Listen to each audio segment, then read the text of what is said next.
Look at this. Oh my gosh, look at this, guys. What's up, guys? I'm excited about today, guys. Today I'm doing something a little bit different. Today we're going to be going into detail about how to use a planer board, because I've had a lot of requests on the channel, and I think a lot of people just see a planer board as something that's, you know, really complicated and a little bit intimidating, and it doesn't have to be. It can be a really effective tool that helps you catch a lot of fish, including big fish. So guys, we're gonna unpack and break down planer boards today. I'm gonna make it really simple for you guys. My goal is that toward the end of this video, you guys will have way more confidence when it comes to using planer boards, and you'll be able to catch way more fish. So guys, I did want to preface this video by saying I am a striped bass fisherman, and primarily I do use live bait behind these planer boards. However, you can use artificial as well, and you can use it in a lot of different ways. People can use this concept and this technique anywhere, so I hope you guys find that helpful. So guys, the way I'm editing this video is I've got some footage out on the water, so as we're talking about things, I'll show some good examples of how things work once we're on the water. So the first thing we need to talk about is, what is a planer board?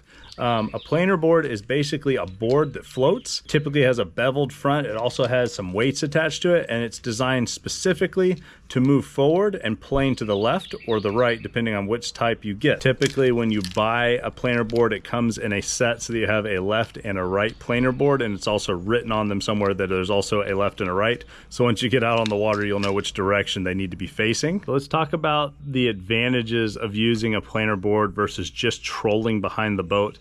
If you guys could imagine, the traditional way to troll is to simply lock in some rod holders, let out your line, and troll some live bait or maybe an artificial bait that works very effective in your home water. And that can be an effective way to catch fish. However, if there was a way that you could possibly double or triple your odds, wouldn't you want to do it? So guys, this is where the planer board comes into play. It takes a traditional fishing technique, and now it's pushing baits further out to the left or right to enhance the technique and add on to it. There are a lot of strategic advantages to having bait off to the left and right of the boat instead of directly behind the boat. One of the huge advantages of doing this is that if you're in shallow water, a lot of times as you're trolling through an area, you spook fish to the left or the right of the boat.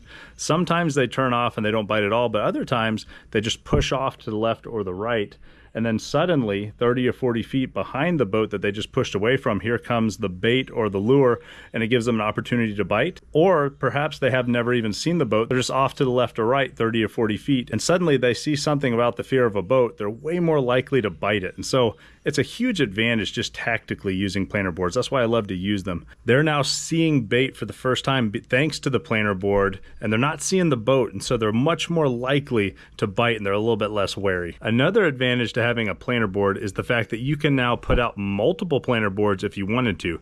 You control the distance from the boat by how much line you let out. So I fish in a kayak. I typically only run 2 planer boards out each side plus 1 traditional setup out the back. But if you're in a bigger boat, it's not a problem to run 2, 3, 4 wide.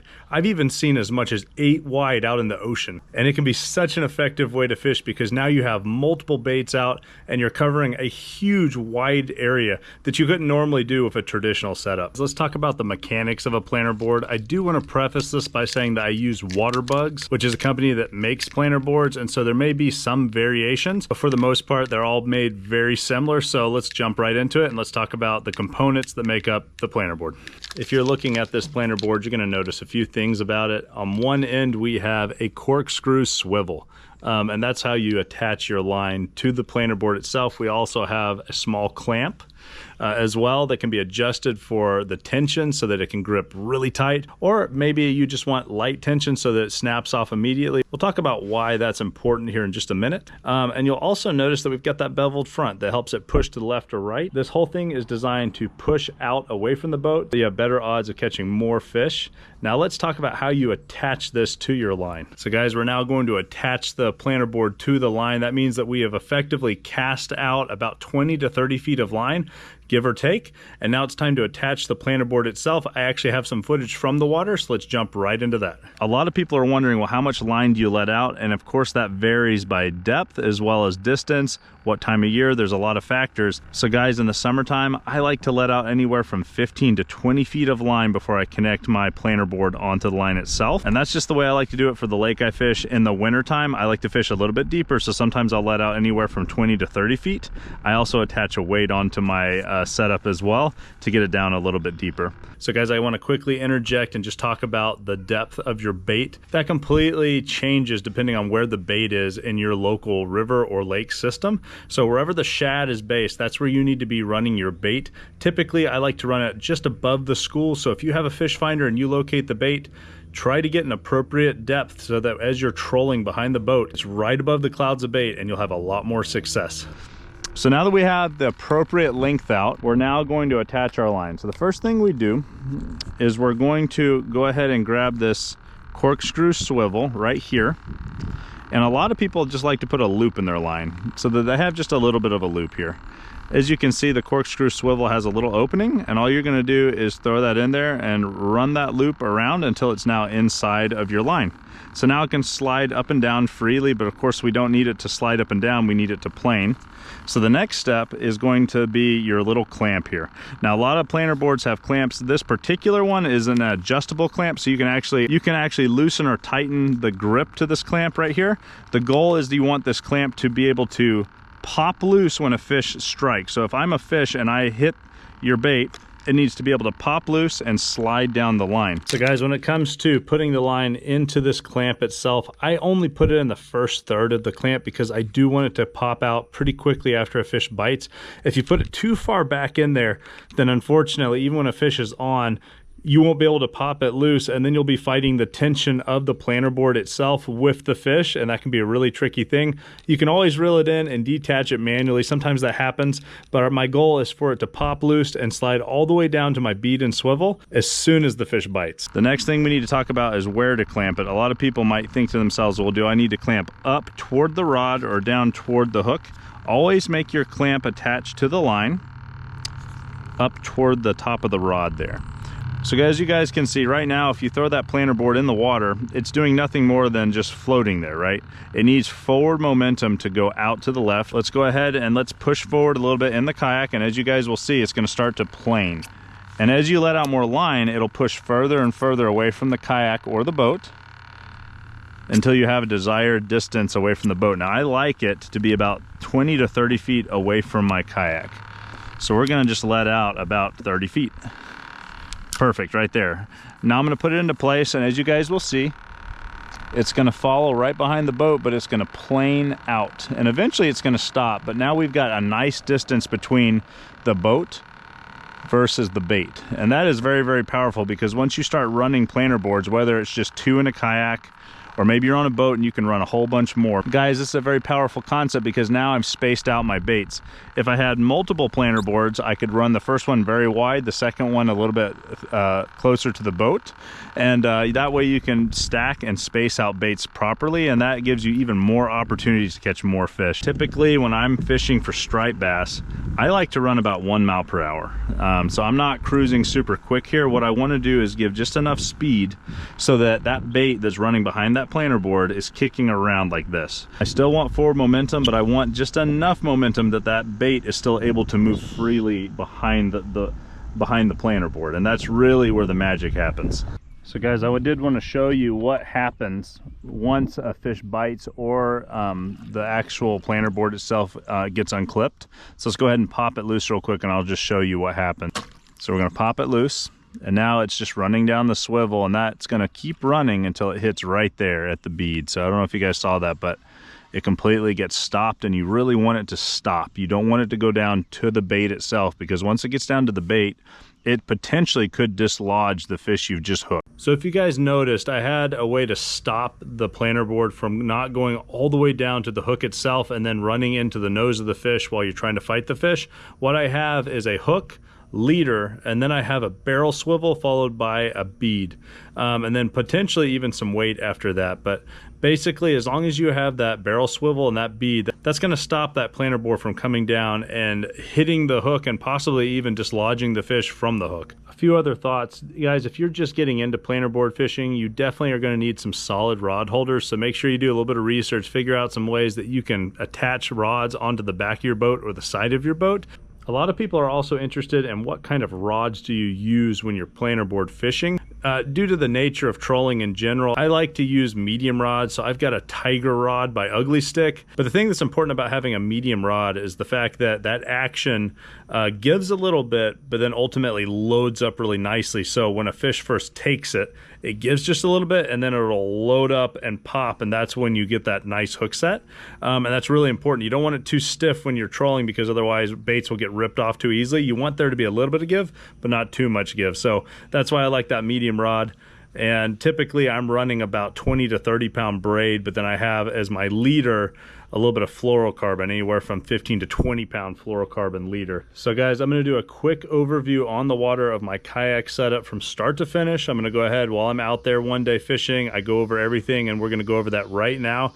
And then we're gonna follow that up by showing you some epic highlights of some big striped bass from this year using planer boards. So I hope you guys enjoy. Guys, we're gonna get the polarizers on. Let's get to business here. What we're gonna do is we're gonna run 3 large shiners, one on each side, one out the back. I always start with the weightless line or the free line out the back, and then we'll build out the other 2 as we go.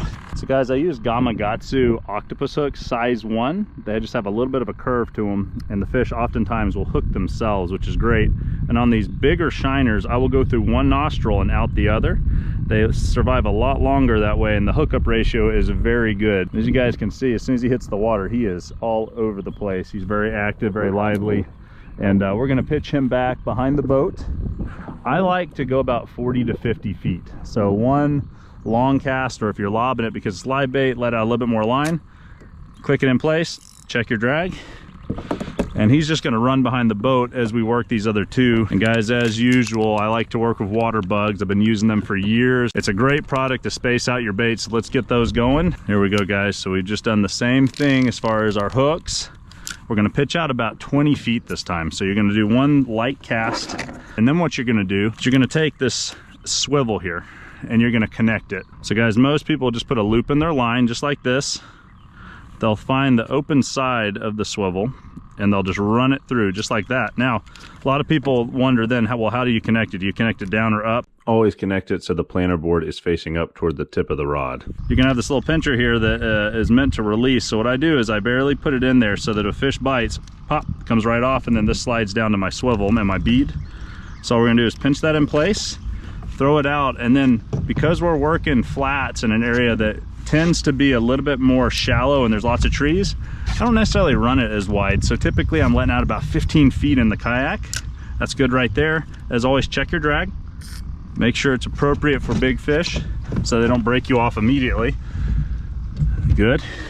And guys, whenever I'm running planer boards, I'm always thinking of striper first. Other things are going to bite, things like brown trout, you know, big bass, things like that. It's a lot of fun to catch all types of species, but these are rigged up for striped bass. Oh, there's a fish. There's a good fish. Good fish. Oh, we're getting spun. That's big. That's big. Big fish, guys. Big fish. Oh my goodness. Absolutely smoked me. Stay on. Stay on. Oh my goodness. It's a screamer, guys. He's way out there. Golly, he's big. He's a big fish, guys. Oh my gosh. Here we go. Here we go, guys. Oh, trying to get him. We got a bit of a tangle here. Oh my gosh. Come on, stay on. Oh, this is a big fish, guys. This is a big fish. Oh, I hadn't hooked a fish like this in a long time, guys. Oh.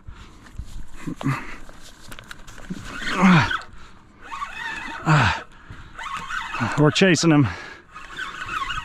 Oh, it's a big striper, guys. Big striper. He is working me out.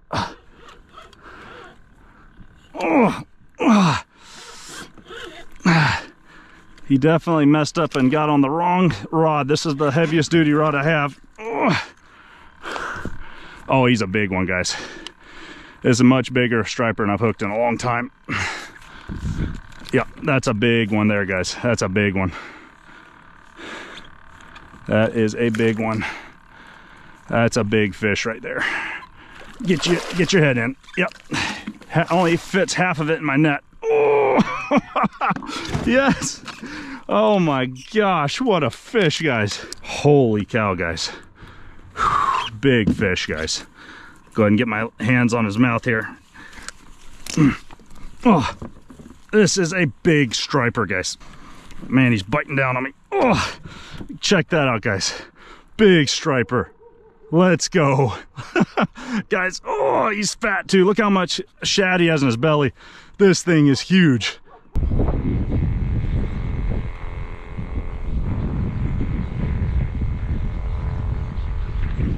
Oh, fish on. Oh, it's big. Oh, that's a big fish, guys. Wow. Okay. What in the world have we hooked, guys? This feels huge. Whoa. Okay. We gotta chase. Golly, man. Oh, a nice fish, guys. Nice fish. Oh my goodness. Let me grab my net. Oh my goodness, what have we hooked? Oh, it's big. It's really big. Oh my goodness. Oh, it's a striper. Yep. Yep. He absolutely smoked me. Oh. This is tense in the wind, guys.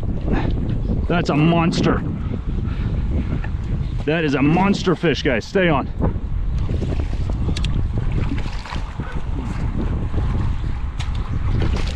Oh. Come on, baby, get in that net. Yes. Oh my gosh, get in the net. Yes.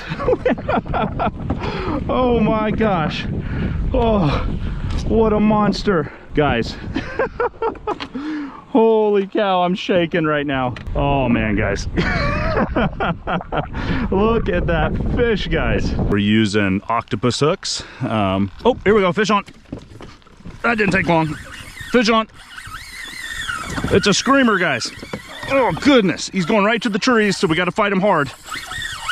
Oh my gosh. Yeah. Let's see if we can get him out of the trees. That's going to be the key.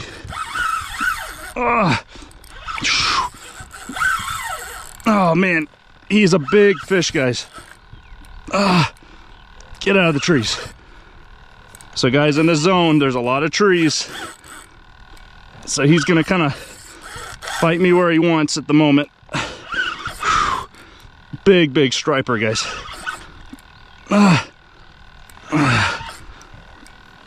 And I'm horsing him in. He hit my heaviest line. No, he came off. No, he's still on. He just felt like he came off. He's still on, guys. He's coming in. He's swimming toward me. Oh, big fish, guys. Oh, this fish is insane, guys. He took out so much line. There he is. There he is. Oh my gosh.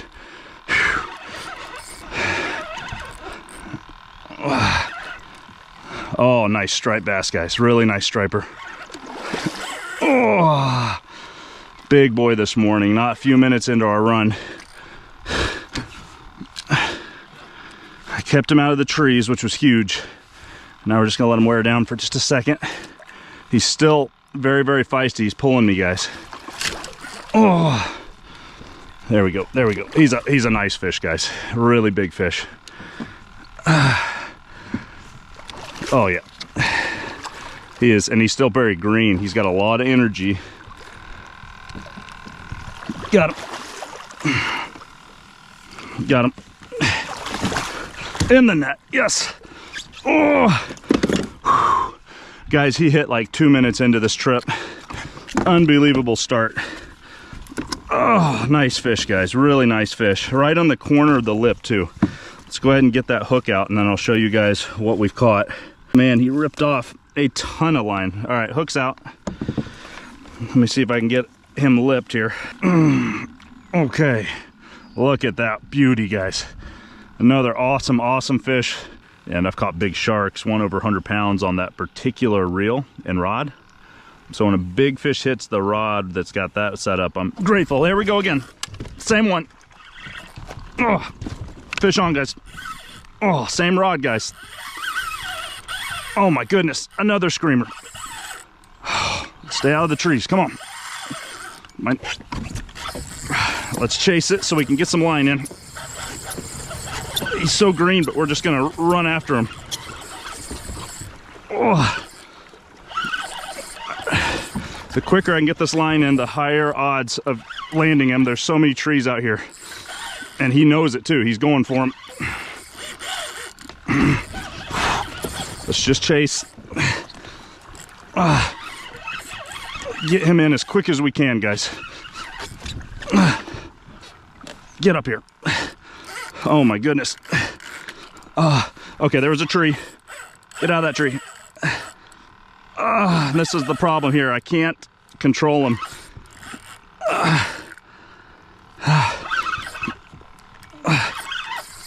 Okay. Okay, we about got him, guys. Oh my goodness. Get up here. I'm so nervous about these trees, guys, that I'm just trying to keep him up, but he is a big fish. I can't hardly do it. Whew. Okay, there he is. Okay. Another big striper, guys. Another big striper. Just got to keep him up high here. Golly, he's big. Oh. Oh my goodness. Oh my goodness. Oh my goodness, he's heavy. At this point, we're to the leader, so now I just gotta let him wear down a little bit. Oh, it's a big fish, guys. Let's see. He may be a tad bigger than that last one. And that last one was pretty big.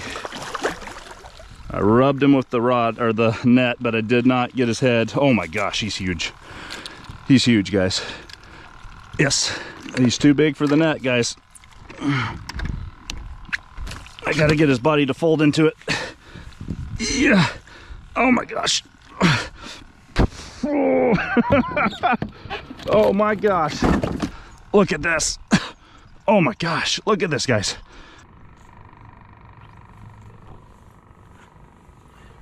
Oh, fish on. Oh. Fish on, guys. Ooh. Big fish. Look at that. Oh, he's taking out line. Jeez, man, look at him turning the boat.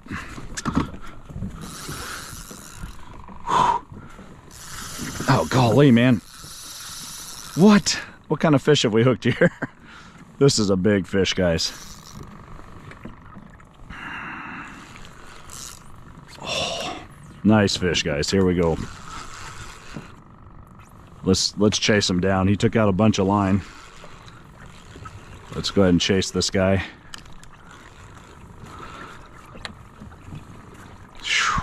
He's way out there. Look at this, guys. We're just, golly, he's still running. We're just chasing him. Oh man, he is very aggressive, guys. It's hard to catch him.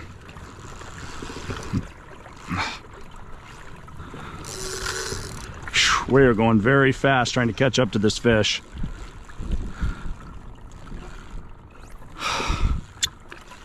He is just running, guys. What an aggressive fish. I mean, we are chasing hard right now, trying to catch up to him. We've about done it. Golly. Oh, that's a nice fish. Golly. That is a nice fish. Let me get the net ready.